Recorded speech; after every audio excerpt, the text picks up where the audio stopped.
ഇത് 3 അട പിരിച്ചിട്ട് ഒരു കൂടാണ്. ഇത് റാണി സെല്ല് കാണാം. റാണി ഓടി നടപ്പുണ്ട്. സെല്ല് കൊടുത്ത ബോക്സാണ്. സെല്ല് കാണാം ആ കൂടിലിരിക്കുന്നത്. റാണി സെല്ല് കാണാം. ഇഷ്ടംപോലെ റാണി സെല്ലുണ്ട്. ഇത് റാണി സെല്ല് എടുത്തു വെച്ചിരിക്കുന്ന ഒരു അടയുടെ.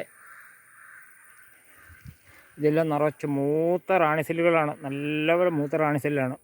ഇത് സെല്ല് കൊടുത്തിട്ടും റാണി സെല്ല് കിട്ടുന്ന പെട്ടിയാണ്. പക്ഷേ ചിലപ്പോൾ കടിച്ചു കളയും.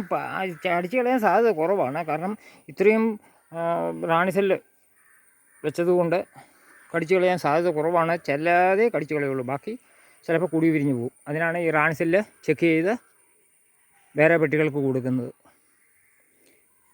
പുതുതായിട്ട് പിരിച്ചു വെക്കുന്നതിനൊക്കെ ഈ റാണി സെല്ല് എടുത്ത് കൊടുക്കും. വിരിയാറായ റാണി സെല്ലാണ്. അല്ലെങ്കിൽ കേജിനകത്തെടുത്ത് ഈ പെട്ടി തന്നെ വെക്കാം. റാണി ഓടി നടപ്പുണ്ട്, കുഴപ്പമൊന്നുമില്ല. വിരിഞ്ഞിറങ്ങിയ സെല്ല് കൊടുത്ത് വിരിഞ്ഞിറങ്ങിയ റാണി ഉണ്ട്. എന്നിട്ടും ഈ റാണി സെല്ല് കിട്ടുന്നുണ്ട്. ഇതാണ് മനസ്സിലാക്കേണ്ടത്. റാണി സെല്ല് കിട്ടും. മിക്ക പെട്ടികളിലും റാണി സെല്ല് കിട്ടും. അത് നമ്മൾ മാറ്റിക്കളയുക, അല്ലെങ്കിൽ വേറെ പെട്ടിക്ക് കൊടുക്കുക. അതാണ് ചെയ്യേണ്ടത്.